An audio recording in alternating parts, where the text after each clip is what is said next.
cram for an exam. So yes, I create difficult exams, but you're going to have to scour to find the answers, right? And because we're in a digital, because we are in a remote environment, I know you're going to use the book. All right, I know it. I was an undergrad. Okay, I get it. So it's gonna be somewhat difficult, but the thing is, I think that you're going to learn from it. Okay, it's going to cover things we talked about. It's going to cover all the content we talked about in the previous weeks. All right.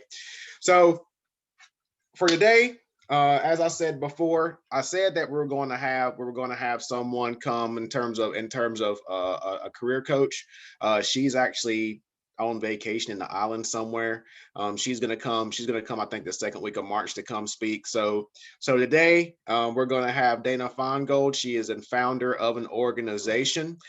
She also came and spoke with my strategic management class, and we had a great time. So I'm gonna have Dana. Welcome back to the Penn State University. We have a lot of people. How many people got on here? We got 37 students in this class. The last class was a little bit smaller, so everyone was able to ask their questions.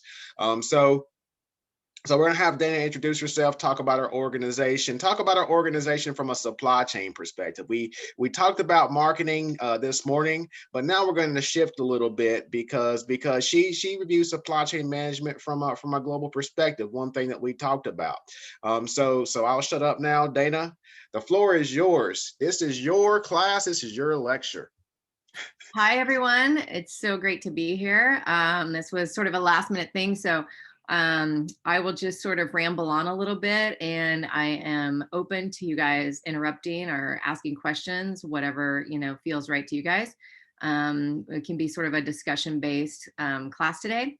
So let me jump right in, and I'll give you a little bit of background about myself.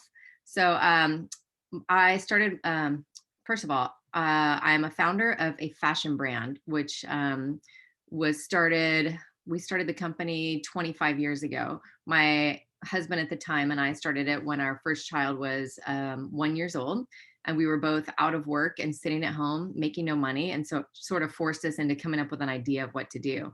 So we set out to do fashion because my husband was really into fashion and had been working for a fashion brand, not super fashionable, but women's sleepwear, more like what your mom would wear, with like little dogs on it or something cozy. And we thought, we know all the buyers for the department stores in this brand, in this arena, so let's start there.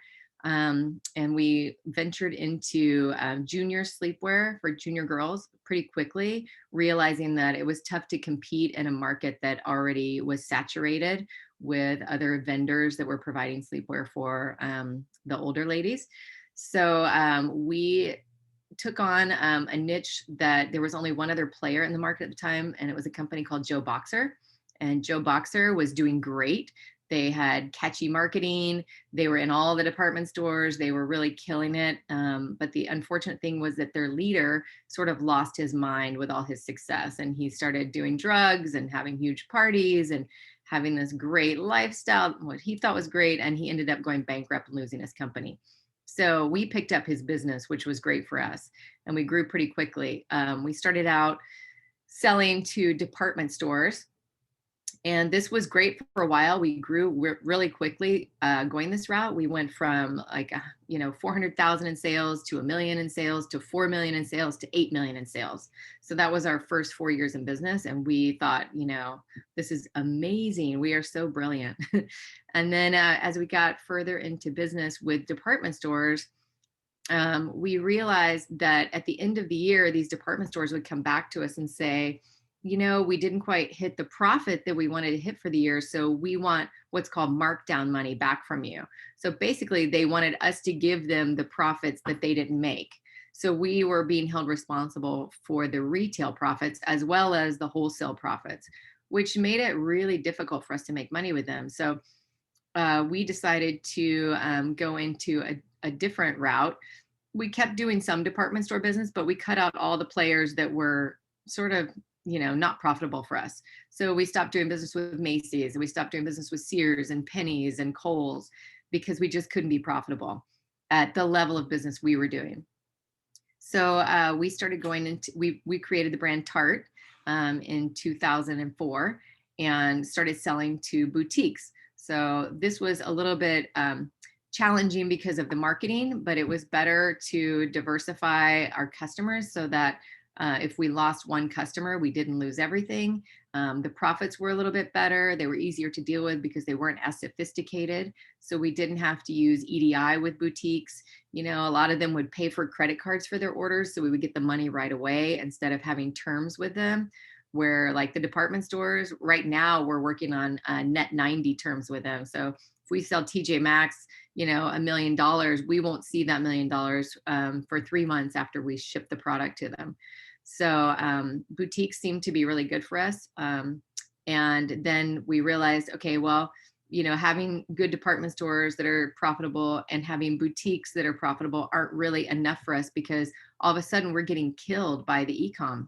So then we had to go into a different route and, you know, start our own website and start selling our clothes for that. And that was a whole new ball game for us because, you know, we didn't grow up in the age of the internet and e-com and technology. You know, we didn't even have cell phones in high school. So you guys are at such a better advantage for the business world today because you grew up with all this technology and information at your fingertips. You know how to use it so much quicker than we did, or than we still do.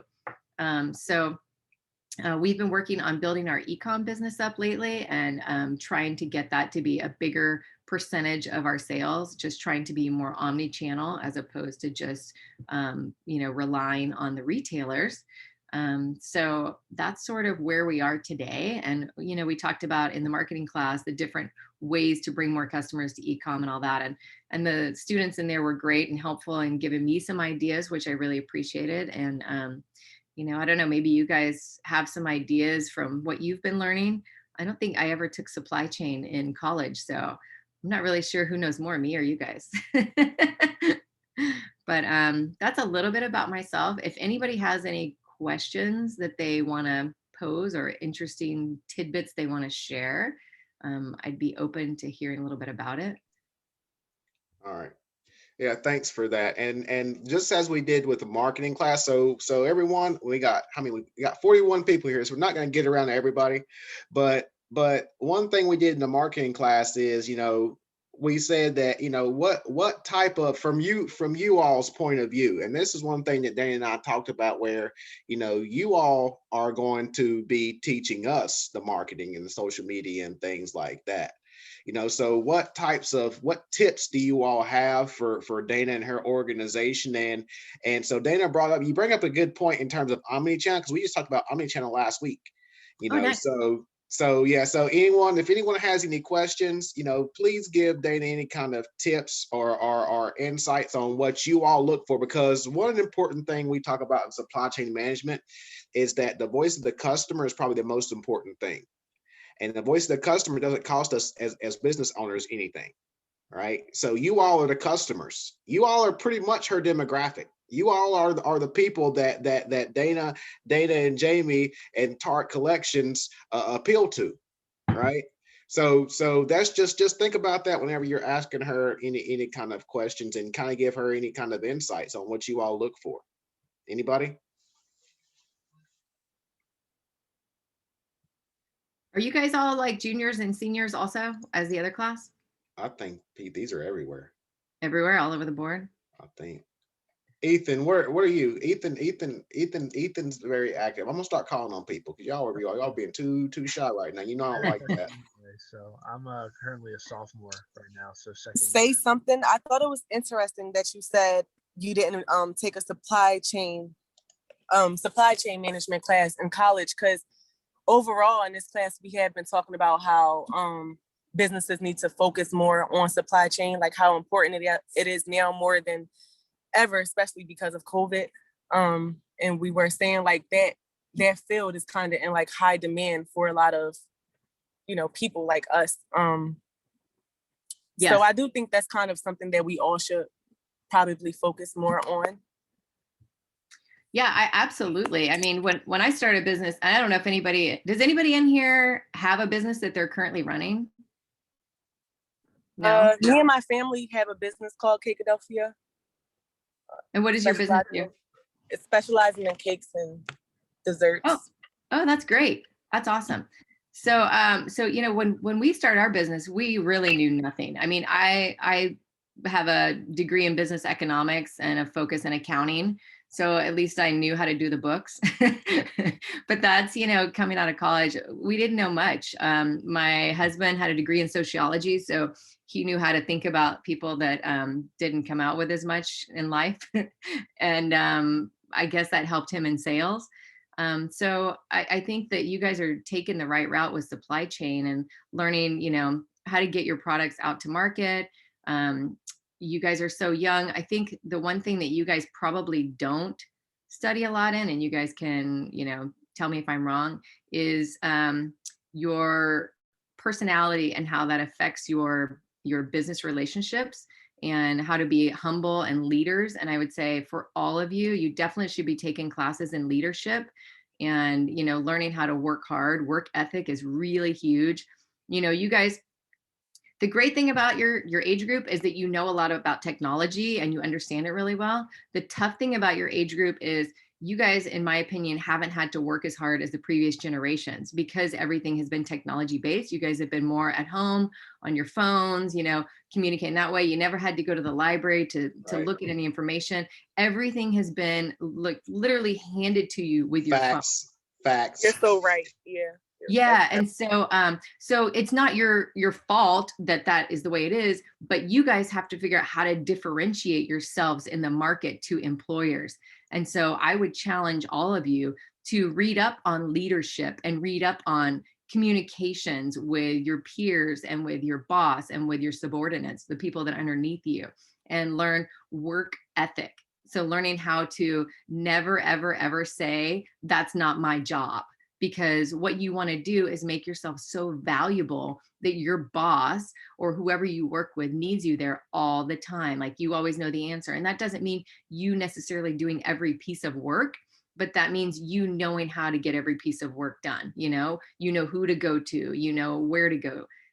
So I think work ethic and leadership skills are going to differentiate you guys in the marketplace. Are any of you taking any classes like that? I took like a leadership class that was like, I would say half the class is focused on Myers-Briggs. Mm-hmm.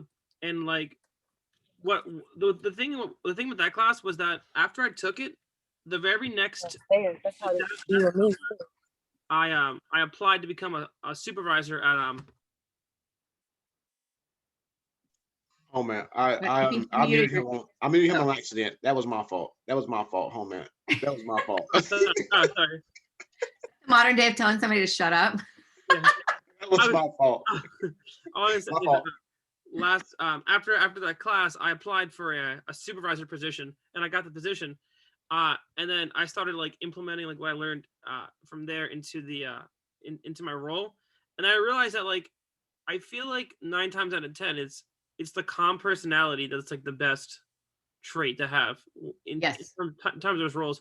I had a store manager who was very like shaky, and I had to like tell him like, listen, like I'm not making what you're making, but you got to calm down because you're freaking everyone else out. Like 100%. I mean, that is a lot of what you do in business. There's a lot of people that you can go to that have the right answers, but you need to find that synergy with the people that you're dealing with, where you have a leader who is calm and can be like, everything's going to be okay. Yes, we have a problem. Yes, we can find and will find a solution. Yes, it's going to be okay. So just take a deep breath. And I mean, it's going to hit the fan constantly in business. Like that is just part of business, is problems going to pop up every day. There's problems going to pop up with your customers, with your vendors, everything within your organization. And you got to have calm people. And really, if you are a drama queen or if you love drama, you're going to find yourself getting terminated quite often because nobody wants those people in the organization. So take some classes now to learn not how to be super dramatic. So what classes would that be? Yeah, I don't even know. I mean, I was in college a long time ago. Yeah, it's going to be primarily leadership type classes, communications classes. I mean, I make it a point to talk about that often in my classes because I always say the soft skills are the most important thing Yeah. because like I said, we got 40 something people in this class. You're all getting the exact same knowledge, but what's going to differentiate you all from your peers in this class is going to be how you deal with people, how you communicate, most importantly, how you collaborate. Right. And like I think I shared it with this class where I got an individual a job.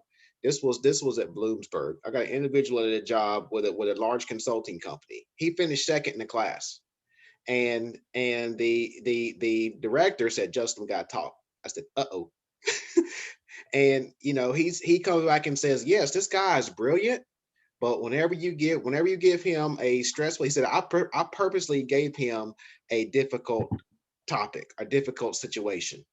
He said I gave him two chances. He said he cracked both times. He said he cannot handle pressure, right?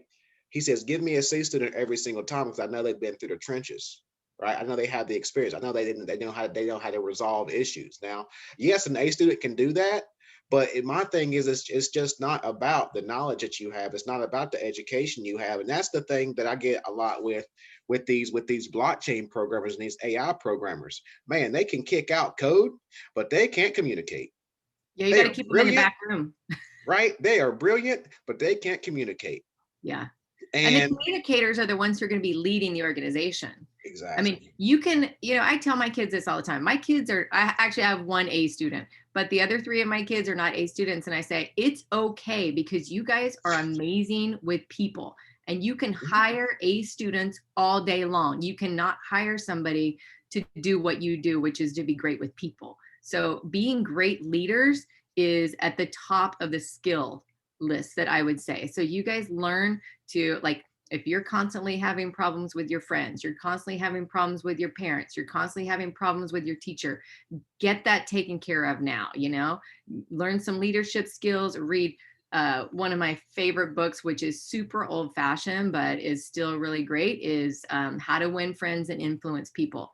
It is an amazing book. And if you guys can muster through it, you'll learn a lot out of it. And just really think about yourselves. Maybe take, a couple personality tests, maybe go to a couple therapy sessions and figure out what your tics are and how to fix them while you're young, like while you still can before you get 40 and you're stuck in your ways. Yeah. So, Yeah, and like I said, I mean, I tell the students in here all the time, I'm not for everybody. I have my personality, but I don't fake anything, right. you know. Yeah, being genuine is actually, we sort of created some core values for our company, and genuine was one of our top core values. Yeah. Because if you have somebody that's fake in your organization, you really can't work with them because you never trust them. You don't know which way they're going to go. You don't know if they're being real. If you have people that are genuine, even if they make a mistake or they make the wrong decision, they're genuine about it, and their intentions are good. So you can still work with them. You're not going to fire that person for making a mistake because their heart was in it. Mhm. So if you guys are just really open and honest, and if you don't know something, say, I don't know. Don't be afraid to raise your hand. I mean, that's the one thing that I learned when I was younger. I was always afraid in class to raise my hand and say, I have no idea what you're talking about, because I was afraid people would judge me or think that I was inferior because I didn't know the answer. And the one thing about growing older is I don't really care if people judge me anymore. I just want to know the answer. So Yeah. now I say, like, I'm not an expert. Is anybody an expert? Tell me the answer. So you guys, I would say, don't be afraid to ask questions either, Yeah, and that's the thing. And well, I would say before I make this statement, it depends on the environment. Because one thing I often do is, I'll make statements, based on my views in this class, and I say, let me know if anybody disagrees with me. I say it often, right? I said because every single person in this class, out of 40 something people, are not going to agree with what I say, right? And that's the thing, and that's where. So I'm gonna call up. I want to point out Ethan, because Ethan's had a few times where he's checked me, and I appreciate that, right? So I know he was gonna say something earlier. So Ethan, do you have something to share? Yeah, I was going to ask how because I know I was actually speaking to somebody recently for an organization I'm in, that we were speaking to somebody who's doing a startup for clothing for transgender men. So that's a really small niche market, and he had the most insane difficulties. So, I wanted to ask what kind of difficulties you would have specifically regarding supply chain management right now. So our biggest difficult is direct to consumer, just getting customers. So that is the struggle. We're competing with giants like Amazon and like really big companies, Zara. And I mean, the amount of money you have to spend on advertising to get new customers is ridiculous for a small company. So I'm developing something right now. I have some ideas on how to help pool resources for little guys to be able to attract customers. So that's the problem that we're having. I'm not trying to steal any business ideas right now, but what's kind of like your cutting edge? You know what I mean? What would you say it makes your company or brand better than the rest? Oh, okay. So that's okay. That's a great question. So, right. Anybody can make clothing, right? Anybody can steal fashion, which we all do it in the fashion industry. Like we don't have the best designers. We don't have the best anything. So what we do is we go to like Gucci or Prada or somebody like that and take their ideas and their trends and we translate it into fabrics that our customer can afford and a fit that works for our customer. So I do all the fittings on myself. That way I know everything is consistent. So, excuse me, everything that comes through, I try on and I adjust the neckline up or down, like what looks best on me, what like makes me look the thinnest or the, most attractive without revealing too much because our customer, we call her the hot soccer mom. She's got to go to work. She's got to go to school meetings. She goes on dates with her husband or goes out with her girlfriends. So she's got to wear something that's appropriate and that can sort of go from one of those events to the other. So when I'm trying on the clothes, I'm thinking about that. Like, well, this trend where the sleeves are huge and puffy out to here may look great if you're on the runway, but like our person can't wear that to a school meeting. Like, how do we bring that in with keep a little bit of the trend, but make it, conservative for her. So that's sort of our thing. That's actually really similar to something I heard recently about Shaquille O'Neal. He made a sneaker brand with Walmart, and everybody wanted like the $200, $300 Jordans until Shaquille O'Neal was like approached by like a poor mom, and she said, "Well, I can't afford any of your products. I can't afford any sneakers for my kids." They really want these high end sneakers. So Shaq went home. He drew up an idea with Walmart, and now he's for like over 20 years now. I think he's been making shoes for Walmart for like lower income kids. For normal people, right? Yeah, I mean, if you look at it's interesting. A lot of people go into that high-end market. It's very glamorous. It's super cool. You got a lot of accolades for it. But in reality, you spend a ton of money on branding. I mean, so much money on branding. And your product is unattainable for 99% of America. And so your customer base is really tiny and, probably a little bit more shallow than the average consumer. So, I mean, I sort of, when you look at business and you want to sell to somebody, I would like to sell to more people than less. I mean, you have to balance sort of like the Walmart, you're not going to make a lot of margin on your product, a little bit of margin with a lot of sales. So it's going to be a lot more work to get your money. But we sort of thought we would go in between, sort of that middle market. So we do some TJ Maxx business, but the majority of our business is not super high fashion, but we cater to the normal people, but a little bit more expensive than like a Walmart or Target. So I don't know. I like to think that we're making people feel good about themselves when they put our clothes on. Sort of my motto is they look better in our clothes than out of our clothes. And if that's the case, then I'm doing my job. If I put a dress on, it makes me look fat, which I'm not fat, I don't think. But if I put a dress on, it makes me look fat. I'm like, that is a bad dress. Like we cannot sell that. Like when we first started our brand, we had a designer down in Los Angeles and she was about the size of Mary-Kate and Ashley. Do you guys know who that is? So like totally tiny, like little anorexic girl. And so the designer would send the clothes up. I would try them on and I would end up in tears in my closet. I would be crying. And I'm like, I looked at my husband and I was like, is this how we want women in America to feel? We want them to feel humiliated because the clothes make them look so bad that they can't wear them unless they are, you know, a size 0 with implants. Like, this is ridiculous. So I'm like, his argument was, well, don't we want to make fashion clothes? And my argument was, don't we want to make clothes for real women that make them feel fashionable? So I won, of course. When we started doing My Way, we started getting sales. Thank you for that. I just had to cut you off and say thank you for that, because me and my sister was actually, she was thinking of like a clothing line, and she wanted to be like called Real Bodies Matter. Yeah. She was like, everything just make us look like, you know, that just like what you said, size 0 with some implants and everything. It's not cool. It's not cool what we're doing to women these days. It's terrible, trying to make them feel like they have to compete with supermodels who are actually, you know, starving themselves, smoking cigarettes and doing cocaine to keep from eating. And then they send them into the touch-up studio where they shave pounds off the sides and they airbrush them and make them look perfect. And then we're supposed to look like that in clothing. I think it's total BS. I have 3 daughters and I never want them to feel like that. So my goal is to make clothes that accentuate a woman's assets and hide their flaws. And so we do a lot of like shearing in the waist and on the hips so that you can wear something tight without seeing every little bulge, you know?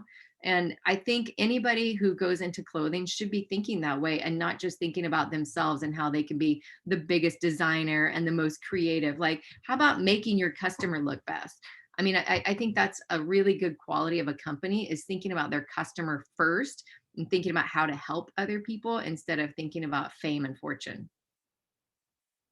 Which fortune is good, and that will come if you're doing the right thing and being a good citizen. So tell your sister, yeah, I think making things for you know, a curvy girl or a normal girl is way better. So going back to like your supply chain, how does your organization's supply chain works? How do you get your products? Where do your products? So we have our products made in China, which I know like people are boycotting China right now. I'll tell you why we're still in China.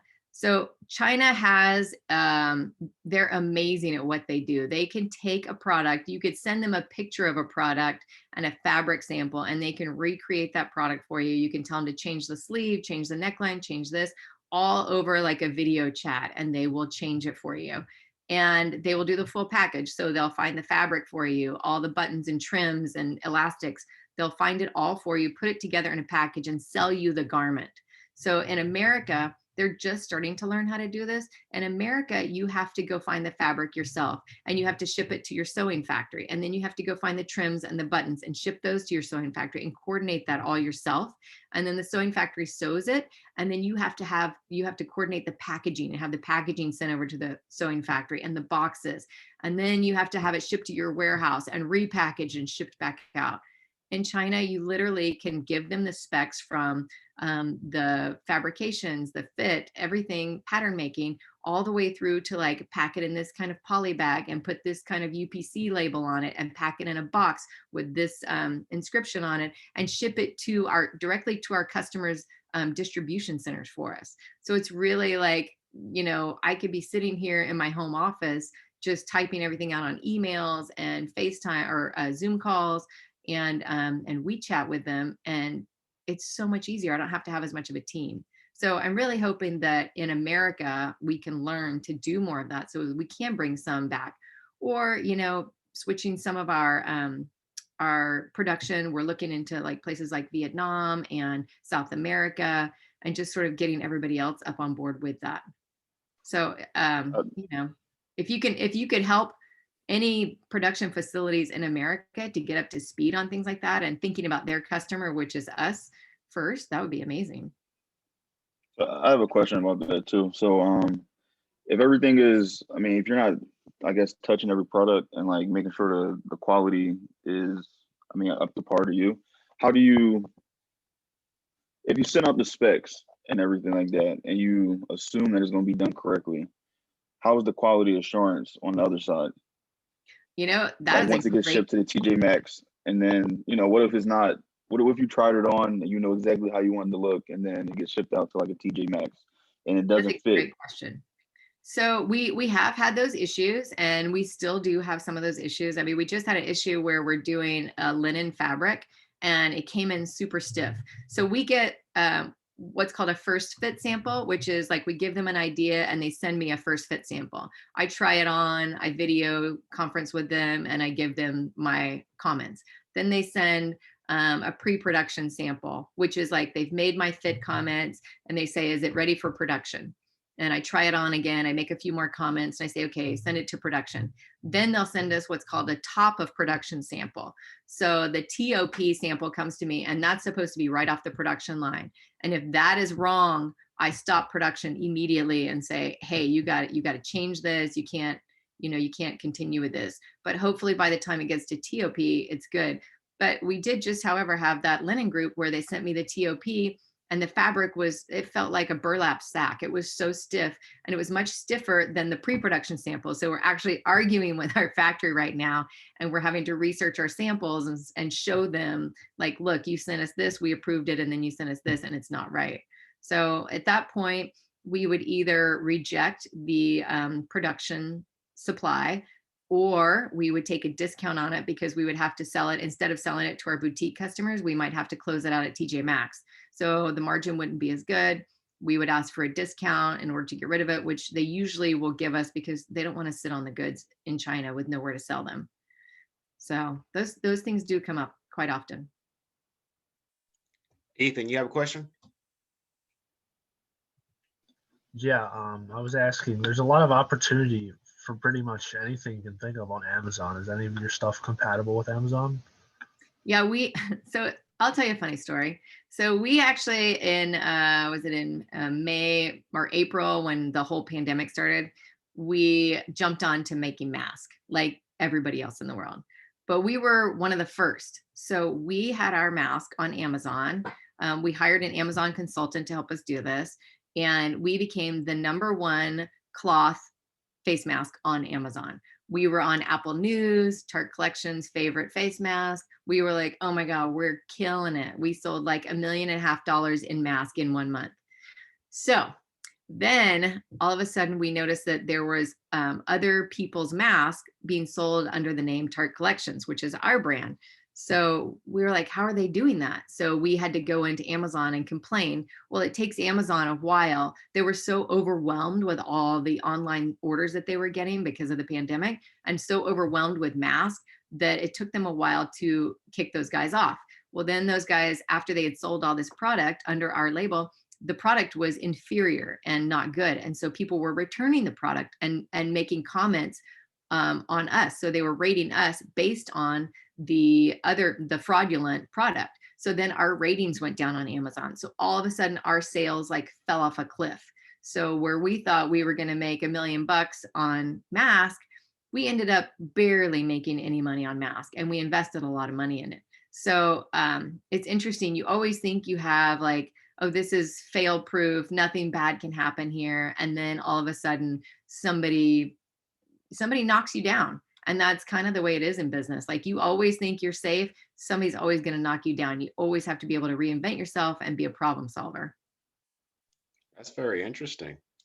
I know. But like you said, it's common. It happens all the time, especially in China, where there's no trademark and yeah. And this was a Chinese company that was selling the fraudulent mask. And so they were shipping them from China. It was taking like 2 weeks to get the product to the customer. They were complaining. I mean, it was so bad. And so we still have, I think we have like 90,000 masks in our warehouse that we haven't been able to get rid of because of this whole ordeal. That's crazy. And luckily we got our investment out of it, but now all of our profit is sitting in the warehouse. So that's another problem. I don't know if you guys talk about inventory and how that can really kill a company. So if you buy too much inventory and you're sitting on it, all your cash is tied up in your warehouse, it is really bad. It's better to take a loss and get rid of that inventory as quickly as possible and turn that cash into something that's a better product. Right. Yeah, because you're losing money because you're paying money for it to sit there. Yeah, right? I mean, our inventory level is up right now. So we went heavy into sleepwear also in the fall, and our containers got stuck. I don't know if you guys saw that there were ships So first of all, we had a container ship that got in a storm in the ocean, and the containers are stacked like this. And by the end of the trip, they were stacked like this. So some were falling off this way, some were falling off this way. Some of the containers fell into the ocean and were lost. And they had to turn the ship around and go to Japan to port so that they could determine like whose goods were lost, restack the containers, which ones were damaged. So we have a huge insurance claim on that. But we lost a ton of sales due to that. So we lost $1 million in sales just in December because that one container ship got into a storm. So that's another problem with supply chain. So we also had orders that we brought in that weren't exactly what our customer wanted. So we took a risk in ordering things that the customer hadn't ordered yet. And we thought, oh, they're going to like this. Well, they're not quite ready for it. They said, we don't want that yet. We're going to push that out 6 months. So now we're sitting with, instead of what we normally hold $2 million in inventory, now we're sitting with $3.5 million in inventory. So our warehouse, who holds all of our inventory and does our shipping for us, they're charging us an extra $7,000 a month to hold this inventory that we have excess. So you want to make sure that you have just-in-time inventory. Your inventory lands and it ships right out so that you don't get stuck with all those inventory charges. And getting warehouse space, especially on the West Coast, it's really expensive and it's hard to find. Real estate here is very expensive. So that's, something else to consider is like, where are you going to have your warehouse? My suggestion, don't have it in California. Yeah, I mean, having a warehouse in the middle of the country is great. It's cheap land. It's close to everybody, so you can ship things really quickly. The only problem you have is if you're having things made overseas, it takes a little bit longer, a few days longer to truck it or train it from the port to your distribution center. But in my opinion, I'd rather spend the time on the front end than when the customer orders, it takes them longer to get their goods. So that's one thing I would have done differently. Yeah, that's one thing we talked about, the proximity to customer and supplier. So is your DC in on the West Coast, like in the Oakland, San Francisco area, or it's in Southern California? It's in South San Francisco. Yeah. Did you guys study Walmart, the case study on Walmart? No, we hadn't talked about Walmart. Oh my God. There's Harvard did a case study on Walmart. It's a great one for supply chain, talking about how their strategy was basically to put distribution centers in the middle of nowhere where nobody else would go into that area. And then they would start building their stores. They would like make a circle around that distribution center, and they would start building their stores the farthest out from the distribution center so that they would like truck it way out there. And then they would build the next one closest in. And they really kicked Kmart's butt because Kmart wanted to be in the big cities. There were already stores in the big cities. So Walmart really got the loyalty of the small town customers. They nailed it. Yeah. Like, for example, like middle of nowhere, like where at? I'm just curious. Like the middle of Arkansas, Bentonville, Arkansas is where their home base is. Oh, okay. I mean, literally nowhere, places you've never heard of. Right. Yeah, where all they had was like a feed store, feed supply for your animals. That's where they would go. And they also allowed their store managers to do their buying. So instead of doing centralized buying where they would say like, everybody's going to get 100 of these and 100 of those, they would let the store manager say, in my town, we have a lot of pig farmers, and pig farmers need a lot of like tall rubber boots to keep from getting slop all over their pants. And, pig farmers need this kind of wiring for their fences. So those store managers had a lot of say in what they sold, and they were very successful that way. Mm-hmm. Excellent. Damina, you have a question? Oh yeah.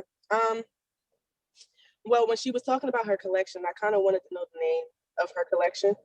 Oh, it's called Tarte Collections, Tart. Yeah. Okay, I figured I heard you say that. Because I know Tarte, isn't that like a makeup? Yes, there's also a Tarte makeup line. Yeah, theirs is with an E on the end, and ours is without an E. Okay. Yeah, we made a big mistake when we trademarked our label. We didn't include cosmetics. And also, I just wanted to follow up on some of the stuff you were saying when you were saying like you could get knocked down in businesses. When I first signed up for this class, I did reach out to Justin because I was telling him how I had like this idea for a few years of making like a censored cane. One that vibrate when it's a censored cane, like one that vibrate whenever it's near hazardous items. Like AI? Yeah. But remember I told you that once it came out in Turkey, I was a little discouraged. So I had to figure out how I could reinvent this idea. And yeah, just everything was just figuring out how I could just reinvent myself, because I already know since the idea had came out, I really had no other choice but to kind of improve it, figure out how I could improve it, or collaborate with them at the most. So there's I didn't understand what your idea was. Sorry, I'm having a little bit hard time hearing, but it was a sensor for what? A sensor cane. Yeah, sensor cane, so like a Oh. smart cane. For blind? Yes. Okay. So so I like that. What is your market? I mean, I would look at your how many blind people are there in America? So there were over 80,000, I believe. I did do some of the research on it. I'm sorry, I could have the exact number in a few seconds. No, that's okay. No, I'm just, you don't even have to give me an exact answer. I would just say, you know, when you're thinking about a product and you're thinking about, you know, if you want to do it because it means something close to your heart and you want to help somebody, or if you're doing it to make money, you should definitely think about your audience and how many people are in that audience. Say like, you know, selling a toothbrush, your audience is who? The entire world, right? Pretty much everyone, yeah. Every single person in the world needs a toothbrush. They should want a toothbrush, right? So, but a vibrating cane, like with a sensor on it, you know, that's a really small market. So it might be something that's like a great idea. And if you have somebody close to you that needs it, but as far as like building a huge business on it, they're probably going to buy it once. And then you got to wait for somebody else to be born that's blind to have another customer. So just something for you guys to think about when you're thinking about starting businesses. Okay, thank you. You're welcome. Anyone else have any questions? Oh yeah, when you and your husband started like when you guys like finished when you guys like got your degree, did you like focus like 100% on the business? Like both you and your husband, like, or Yes. Yeah. So so when we graduated, I actually started working for an advertising agency in San Francisco, and he started working for a clothing company selling sleepwear.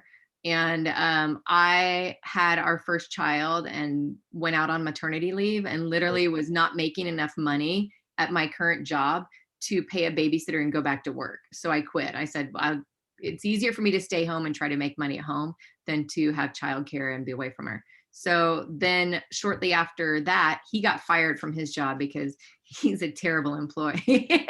And during that time, who had more better like experience with the internet, you or your husband that time? And with the internet, neither. I mean, the internet literally just came out. I mean, I knew about it because in advertising, we were starting to talk about, oh, we're gonna do some advertising on the internet. And we were all like, what is the internet? Actually, we didn't call it the internet. We called it the World Wide Web. We're going to advertise on the World Wide Web. And I'm like, what is that? And they said, it's like a spider web of like different servers all over the world where you can tap into their information. I'm like, isn't that unsafe if you can go into their server and get their information? So it was all new. We knew nothing. We didn't do anything with the internet at that point. We made phone calls to buyers. We would go to market in New York and meet the buyers and take our physical clothing line with us and sell it. They would touch it, feel it. They would write a paper order. We would fax the paper order back to home, to the office, and they would enter it in. Actually, at that time, we didn't even have a system to enter it into. Then we would retype our order on our own purchase order and send it to our factory in China. Or we would go drive down to our factories in San Francisco and talk to the owners about it. Everything took a lot longer to do because it was all in person on the phone. Right. Okay. Yeah. We just mentioned East Bay last week. We were talking about East Bay. If you remember that one. Oh, really? Yeah. That's where I am. I'm in the East Bay. No, I'm talking about the clothing? Yeah, clothing company. Yeah. Yeah. The mail order. Yep. Yeah, mail order was, I mean, Sears was the first mail order business. I don't know if everybody knows. You guys even know what Sears is anymore? Probably not. I do. Yeah, I do. Bankrupt, yeah. Yeah. So when I was a little kid, Sears was like the only mail order. Like this is when I was like little, like 4 years old. And my aunt worked for Sears, and you would get this big catalog in the mail. It was like this thick. It looked like an old-fashioned phone book. And you would search through there and you could order your clothes by calling in. And it was like the most amazing thing. You would call a person on the other end, tell them what you wanted. Then they would, take your information and send you a bill, you'd pay it, and they'd ship your clothes. It was amazing. Yeah, Christmas time they had like the J.C. Penney ones. Yep, exactly like that. Yep. And they had all the stuff in there. Yeah, I don't know if did you guys ever get the Toys R Us catalogs when you were little kids and circle stuff for Christmas for Santa Claus? Yeah. Halloween ones especially are what I remember. Oh yeah, all the costumes. Yeah, Toys R Us costume catalogs. Yeah, the costumes were the best. Even now, I still like looking at those catalogs. I know. Well, what's interesting is we were just talking to our marketing agency, and they said that actually direct mail, like catalogs, are sort of coming back in style because everyone's so sick of being on their computers. They want something to touch and feel again. So it's expensive to do, but it might be something that we pursue. You never know. Really? Some older people Wait, what? Sorry, someone else was You can talking. go. Oh, sorry. No, you can go. I was just gonna add the point that I have some older people within my family who they still really like to look at like LL Bean and stuff, and I can definitely see how certain companies can target their audiences through catalogs in the mail still, and I think that it really works for them. At least, yeah. What I'm hearing. Oh, sorry. Who wants to ask a question? No? Okay, what I'm hearing is that you don't even have to do like a full catalog. You can just do like a trifold little thing that just sort of inspires them to go check out your website. You give them like your top 3 items on there to sort of draw them in, give them a discount code, and then they want to go on your website and look at more and order on the website. But it's just having something paper to look at that's kind of nice as you're lounging. You can walk with your mail, you can take it in the car, you can go sit on the couch with it, you can, eat breakfast with it, and you don't feel like you're on your phone. Because how many of you actually feel guilty when you're on the phone with your family around? Everybody's like, get off your phone, get off your phone. It's like if you pick up that's for sure. Right? My wife tells me all the time, and she's like, because my daughter's 9 months. Like I said, she's like, Justin, get that phone out of Sydney's face. He's like, I was like, what? That's how she learns. That's how she's gonna learn. It's not like we're gonna have like these books like we used to have. Yeah. So it is interesting, but it's also like if you had a catalog, would she be yelling at you for sitting there and looking at a catalog? Absolutely not. Right, exactly.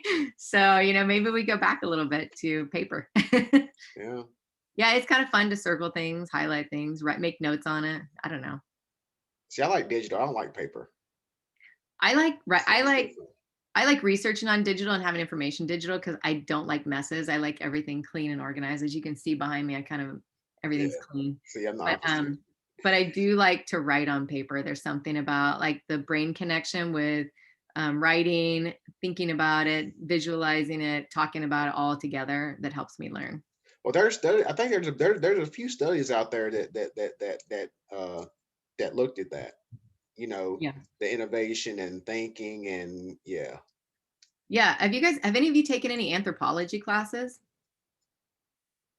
So, Julianne, you have? Julianne. Did you like it? Yeah, it was fairly interesting. Yeah, it's interesting. A lot of the technology companies are hiring anthropologists because they study human behavior. And so if you know how humans behave and what their needs are and what their natural tendencies would be, you are better able to direct what an app should function like or what a website should function like. So anthropology could be helpful in your businesses also. That sounds interesting. I know, right? Yeah, who would have ever thought? Anthropology. Yeah. But I think we're actually seeing that, and that's kind of my approach. That's kind of my approach to a lot of things. In that, there's a lot of topics and a lot of approaches that work in certain industries.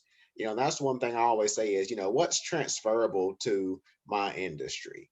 Right. That's kind of how I got into the fashion industry. because I'm taking the AI and the blockchain, and I'm saying, okay, what's transferable to the fashion industry, and things like that. I mean, that's how I got hooked up with Jamie, Yeah. and and you're gonna see a lot more of that. It's like, yeah, these things, yes, these things are emerging in healthcare, they're emerging in supply chain, but how is it transferable to the fashion industry? How is it transferable to food and beverage? How's it transferable to hospitality?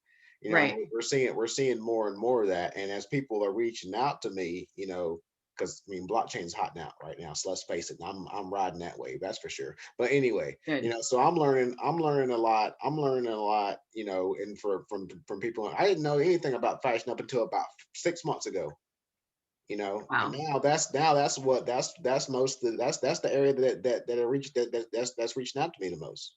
Well, fashion is great because who wears fashion? Literally everyone in the world. It's like a Right. toothbrush. You always need fashion and you're always changing your clothes. You wear them out, you get tired of them. So fashion is going to be one of those industries that's always around. And if you can just, you either have to like be a big hit, like all of a sudden it's a fad and people love what you're doing and you learn how to do it great. I mean, you take something that, was already a fad and you learn how to do it better. So one of the things like Lululemon, they didn't create active apparel. They just did it better. Their quality, their functionality was so good. Their fabrics were so technical that they just beat everybody else at their own game. Yeah. Yeah, and as I say, I'll say this in multiple times in here. That sustainability is transferable to every single industry right now. Yes, And sustainability is huge in fashion. yeah, Yeah, do you guys yeah. offer sustainability courses there? There's a master's in sustainability at Penn State. Yeah, that's amazing. That's really big right now. Yeah. Yeah, there's a master's in sustainability. I'm a part of the Sustainability Institute here at Penn State, and then our Smil College of Business has a sustainability program that I participate in. Actually, I just got an email I got to read about 20 minutes ago. So, I mean, if you can make your company sustainable and you can market it, it's a gold mine. it's a gold mine. But the thing that that we talk about, the thing that I do is, there's a big issue with greenwashing, especially in the fashion industry. Yeah. And I explained to everyone in here, it's like you all have the voice of whenever you see greenwashing, you let people know, and from a social media perspective, that's whenever it's going to spread. So you're talking about things going viral. Whenever people get caught for greenwashing, that goes viral, and it's like and that's what I say. It's like don't even risk it. Yeah, and that's what goes back to being genuine. If you are genuine first and foremost, and you're honest and open about who you are and what you stand for, and you always do the right thing, you're never going to run into these problems. Right. You see like so many people lying and doing shady things in business. Like your number one goal should be to make a decent profit decently. Don't try to scam. The quick buck is not the way to do it if you have to like sell your soul to do it. Like just be a good person, because once you lose your reputation, it is really difficult to get it back, especially in the days of the internet, because everything you do is online. So if you do something shady, it's going to haunt you for the rest of your life. Just don't do it. It's so much better to be the good guy. And when you get my age, people start calling on you because what? They trust you. They know your behavior is going to be consistent with what it's been in the past. Right. Absolutely. Yeah. Anyone else have any questions, any comments?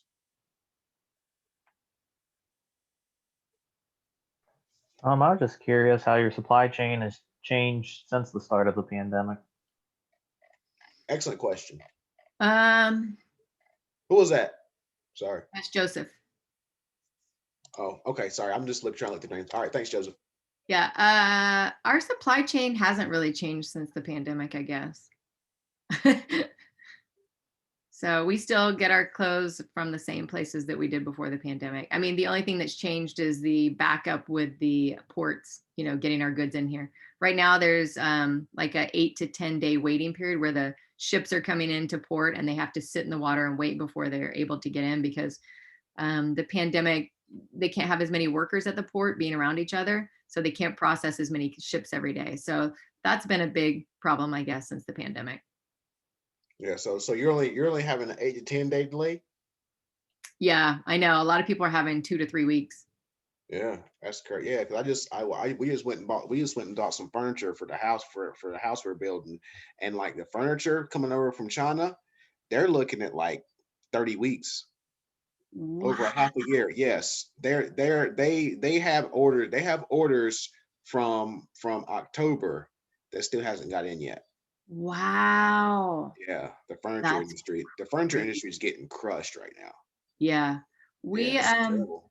it's interesting. So we have some stuff that's sitting on the water that is coming in a little bit slow, and we're losing some orders on that. But the good news is other people are losing orders too. So we're not the only ones. Right. The Right. problem that you're going to have in business when you run into issues like this is if you're the only one that's running into the issues, that's what's going to put you under. If all your competition's running to the same issue, then you're still in the game. You're still in the same playing field. So that's the only time when having excess inventory can actually benefit you. So right now we do have excess inventory. Everyone's having problems getting their goods in. So people like TJ Maxx, they're calling us and they're like, we can't get inventory. None of our suppliers, what do you have? We'll buy literally anything. So that's when you can take advantage of a situation like that. Interesting. Yeah. So, I mean, I always said, people said, how does the whole extra duty on Chinese goods hurt you in the industry? And I said, well, it's not bad because everybody's paying the same duty, so everybody's facing it. The people who are producing goods in America are getting a little bit better advantage, but the amount of people producing clothing in America as opposed to clothing in China is it's like nothing compared to the import goods. So, we were still competitive. Excellent. Yeah. Who else? Who else has questions?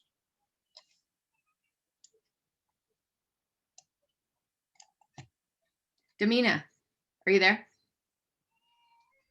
Yeah, I'm here. So, are you thinking about going into business with your sister? Me and my sister actually are not good business partners. I'm usually like helping her with like her website or marketing, like things that whatever I learned in school that I could help her apply to her business, then I'm pretty much trying to apply that just so I could know that for the future and for my business. But overall, yeah, me and my sister are not good business partners.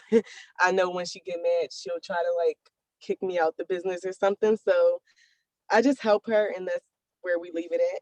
Like we That's tried good before, to know. and yeah. Yeah, that's really good to know. It's interesting being in business with family. I mean, my husband and I actually got divorced while we were working together. So I would say it is difficult to work with your family members. My brother actually wants to be in business with me right now on a new venture. And I'm like, I don't know if I want to be partners with my brother. Yeah, maybe he could be an advisor for me. Oh, so you considering it? I'm considering letting him be on my advisory board because he's really brilliant in technology, but I don't think I want to be partners with him because he's my older brother, so he would be bossing me around.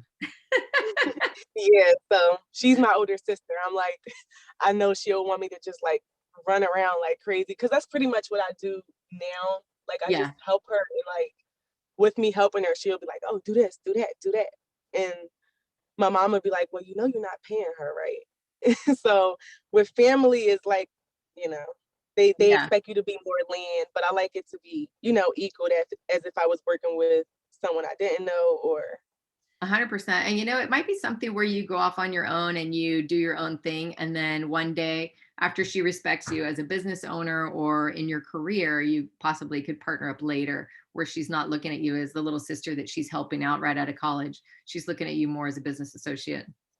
Yeah, definitely. I do think it'll get to that point because like whenever I'm like a little distant and I kind of like I might be a little petty and I might stop helping her, then she noticed like I kind of like need your help, and all right, maybe if you help me I'll do this. So she's starting to realize that it's better if we just kind of communicate and work at a common ground and treat each other like business partners and not sisters. Yeah. No, that's good. I mean, communication is key in business, and you guys should all be taking communication courses. and also learning that you have to work with people that have different strengths and think differently than you in order to learn and in order to get the right answer to the problem. So if everybody only thinks like me, I'm only going to get one viewpoint. Why work with somebody that thinks exactly like me? I could just work alone, right? So you have to work Right. with people that think differently than you and who challenge you and who you're going to butt heads with. And the key is to learn how to sit together and collaborate and figure out what's the best solution as a team with everyone's input, and not being offended that maybe your solution wasn't perfect. Maybe you meld a couple different of your ideas together, but you have to learn to work with people that do not think like you do. So that's something, doing those Myers-Briggs and all that, like Stephen was talking about, it's really important. I'll definitely take that into consideration. I didn't think of it like that. Yeah, I mean, it's like a three-legged stool, you have to have all different legs to hold the stool up. You can't just have all on one side. Yeah, that's one of the and that's so I always bring up that Steve Jobs has said it, Jack Welch has said it, where it's like they've admitted that I was always the dumbest one in the room. He said, Yes. and I made sure that. And it's like if you really think about it, like Elon is innovative, but Elon learns all this technology from the people that he builds around him. Yeah. And Elon, and I always say that Elon says that, college isn't important and things like that. I say, but look at the people around Elon. They're from the top Ivy League Right. universities. Now he makes an amazing point in that, no, you don't need a degree to start a company. But when you start that company, you're going to get the most brilliant people in the world. And that's what he did. Right. Right. Yeah. So yes, his point is valid.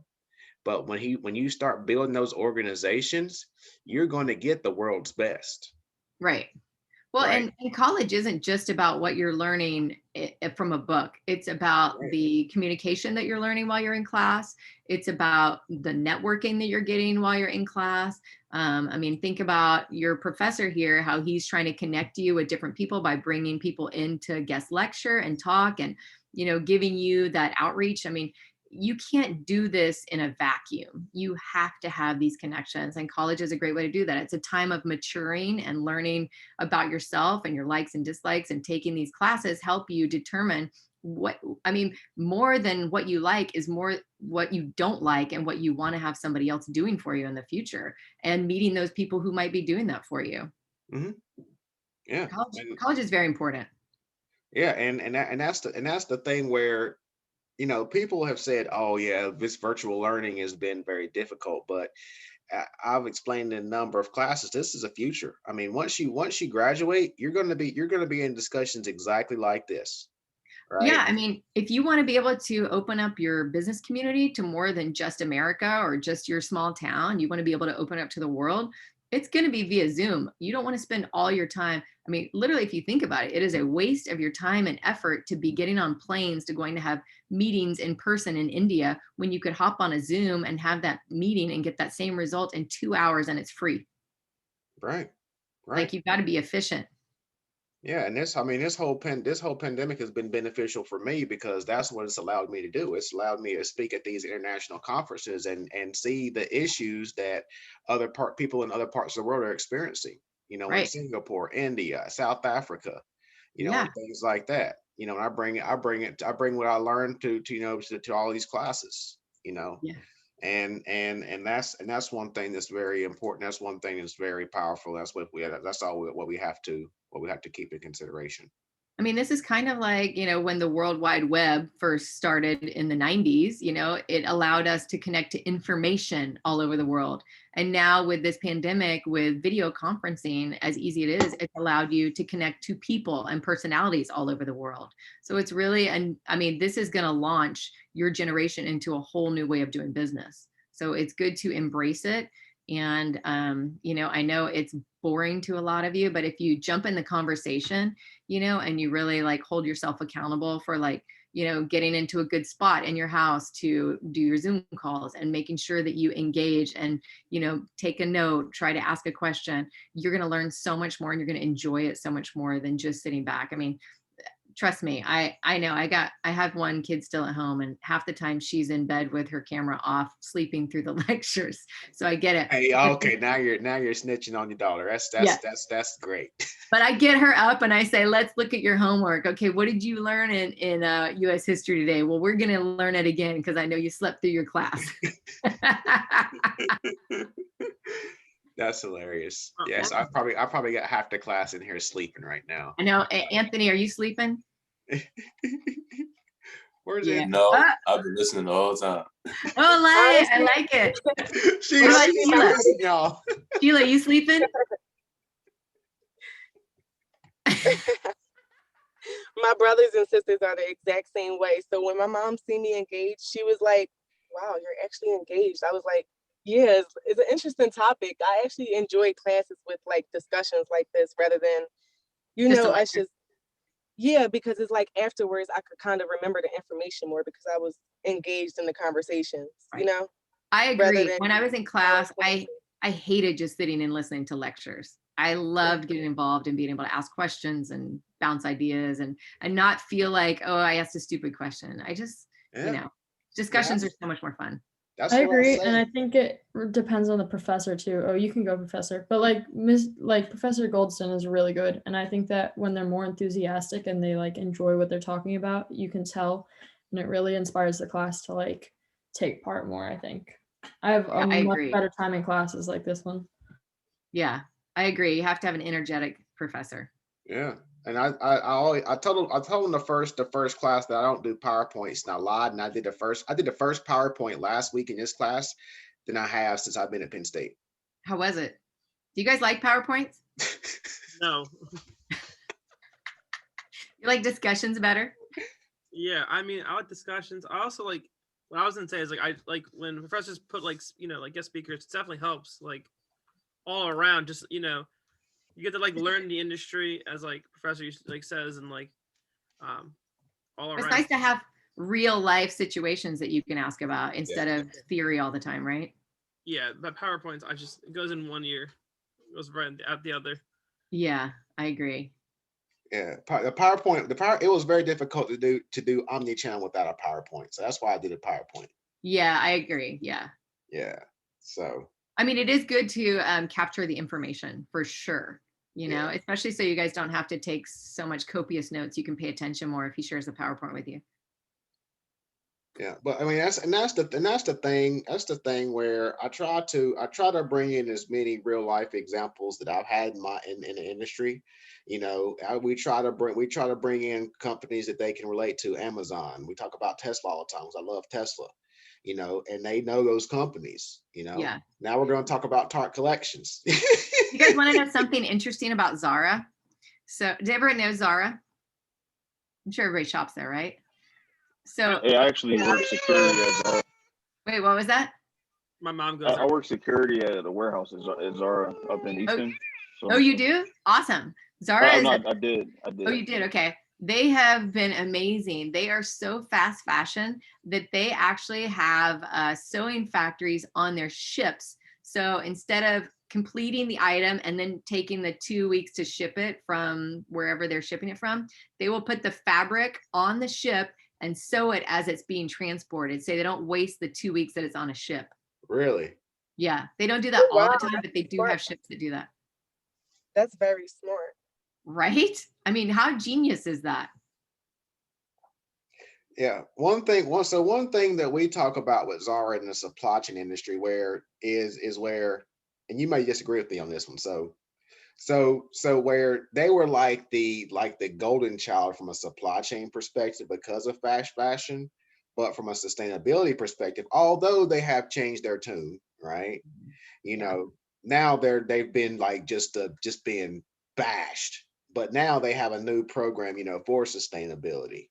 So it's kind of like what you said. It's like you can be the golden child, but then in a matter of years, whenever Boom. perceptions change, boom, now you're like the you're the Jeffrey Epstein. yeah, it's crazy like that. Yeah, it's true. I mean, I have been thinking about that for a long time with people like Zara and all this fast fashion and fashion being so cheap and it just becomes disposable. People don't value it. And Right. how do we get people to actually value their product? And so that's one thing that we've always done is tried to make fabrics that last a long time. And we haven't really gotten a lot of recognition for it. I mean, our customer, we have a lot of loyal customers who are like, I have a dress that I've been wearing for 10 years, you know, and like, do you want to wear your fashion for 10 years? Maybe, maybe not, but also, you know, could you keep it in your closet and bring it back out and pair it with something different and make it great? Absolutely, if it's a great fabric. But that's the marketing thing, and that's that. So you have the one thing where in terms of upcycling, and then one thing we talk about in this class a lot is what is the true cost for that dress. You know, always tell people. I tell people in this class. I say, look at the tag in your jacket, your shirt to see where that shirt was made at. I said, if it's in Bangladesh, if it's in India, I said there's probably modern slavery attached to it. There's probably child labor attached to it. You know, and I said, whenever you bought that shirt for $10, guess because there's so many people who touched that shirt. Okay, how much did those people get paid that made that shirt? Think about it. I mean, what is the true cost to that garment you're wearing right now? If you go on my website, tartcollections.com, and you look at the prices on my website and what you're paying for things, and then I want you to think to yourself, I am struggling to make a buck. I'm struggling to make profit on that. So then you think, okay, what if I bought this really cheaply somewhere else? Like what prices are they paying? And yeah, what kind of factories are they using to do that? It's difficult to make money in fashion. So if somebody's doing it too cheap, I don't know how they're doing it except for child labor or something. Yeah, and my thing is, and I guess this is the main takeaway from my end, is that this is transferable to every single industry. It's not just clothing. It's not just fashion. It's electronics. It's anything. It's like, what's the true cost of this thing I'm about to buy? Yeah. That's what you have to think about. Yeah. And you know, don't be afraid to buy something from a company that is ethical and is doing the right thing and may charge a little bit more. Like, chances are they are not killing it. They're not making so much money. A lot of these companies have venture capital behind them and they're spending other people's money trying to get customers, because the big guys that are doing it so cheap and using crazy cheap factories, they're killing the rest of us. So it's time to, I mean, my big push is small business. It's time to like support the small businesses of the world, you know? Absolutely. So we have 2 minutes left. Any takeaways? How can people find you, Dana? On tartcollections.com. I don't think my email's on there, but my email is danaf@tartcollections.com. So if anybody wants to email me, ask any questions, set up time to chat, ever have a connection you want to make or anything, feel free. I have 4 kids around your ages. So I love kids. I love, you know, the youth. I think you guys are brilliant. I'm excited to what you guys are going to do in the world, and always open to questions. And like I told you, like I tell you all time and time again, you know, reach out to the people that come into these classes, because you have nothing to lose, and these people are honored to speak with you and answer any questions you have. You know, especially with career advice. I talk to people daily, you know, who ask questions. I'm honored to help people. You know, so and that's the one thing, and I don't think enough students, you know, take people up on that.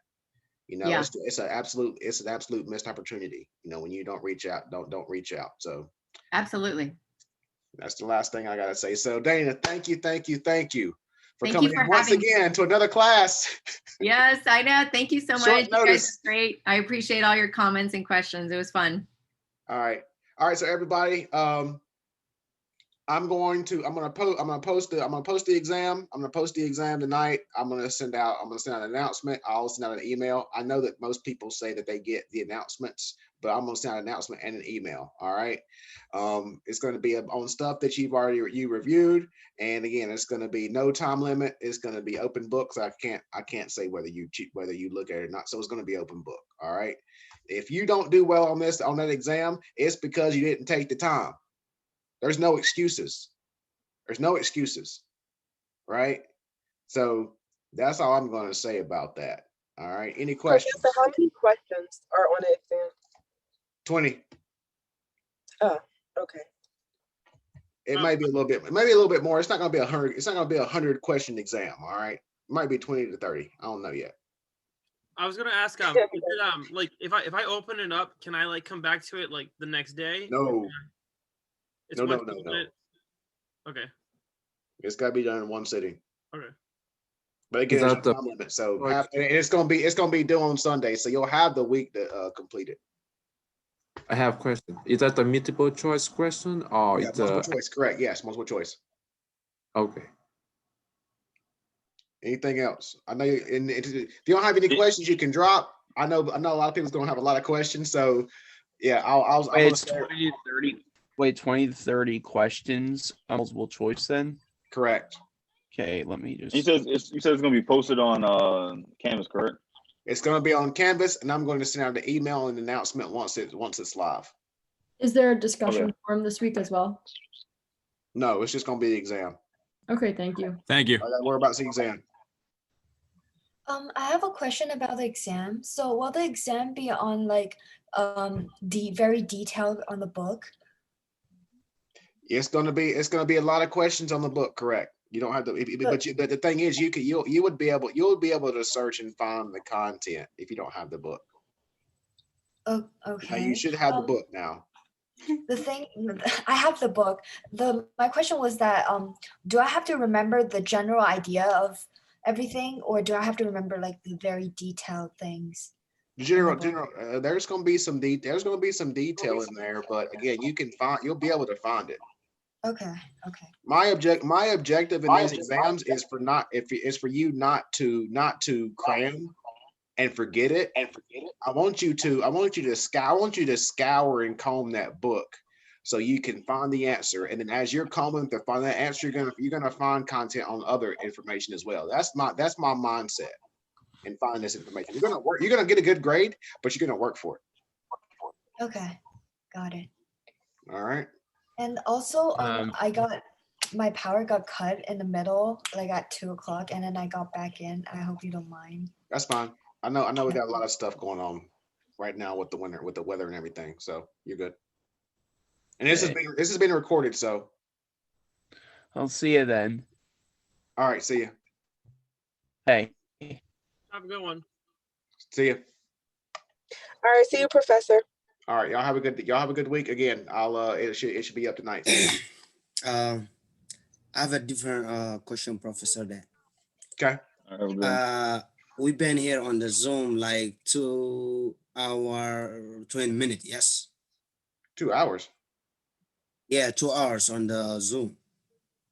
Where we are, or 1 hour. Just say we start from 1 until 2, for example. You know. Yeah. So